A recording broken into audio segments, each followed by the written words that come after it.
இந்த தம்பி வந்து இறந்தது வந்து அவங்க அப்பா என்ன சரிங்களா. அது வந்து இப்போ திருவிழா விஷயன்றதுனால அவங்க புண்ணியதானம் பண்ணணும்னு சொல்லி கோயில் அவசரப்படுறோம். அது வந்து எடுத்தாங்க. அதனால டெத்து சர்டிஃபிகேட் போயிட்டு ஊரில் பஞ்சாயத்து கிளர்க்கிட்ட எழுதி வாங்கிட்டு 4-5 பேர் இவங்க இயற்கையாக தான் இறந்தாங்க அப்படி எழுதி வாங்கிட்டு பணம் 1000 ரூபா தரணும். நான் வந்து பார்த்தா தான் நான் காசு தருவேன். டெத் சர்டிஃபிகேட்லாம் நான் கொடுக்கணும்னு அவசியமே இல்லை. புரியுதுங்களா? சொல்கிறேன் கேளுங்க.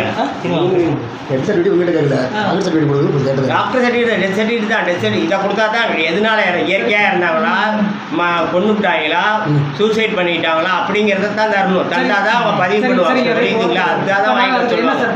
அதுக்கு போய் நீங்கள் பஞ்சாயத்து தலைவர்கிட்ட இவங்க இயற்கையாக தான் இறந்துட்டாங்க அப்படின்னு ஒரு லெட்டர் தருவாங்க. அதோட சேர்த்து ஊருக்குள்ள 10 பேர்த்துக்கிட்ட கையெழுத்து வாங்கிட்டு வாங்க 1000 ரூபா பணம் தரணும். இல்லைன்னா தரமாட்டேன் நான்.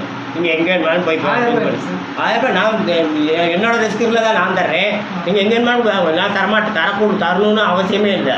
எனக்கு இங்கே டியூட்டி பார்க்குறதுக்கு தான் இந்த சர்டிஃபிகேட் பார்க்குறதுக்கு தான் டியூட்டியே இல்லை. புரியுதா? சர்டிஃபிகேட் கொடுக்கணும்னு அவசியமே இல்லை.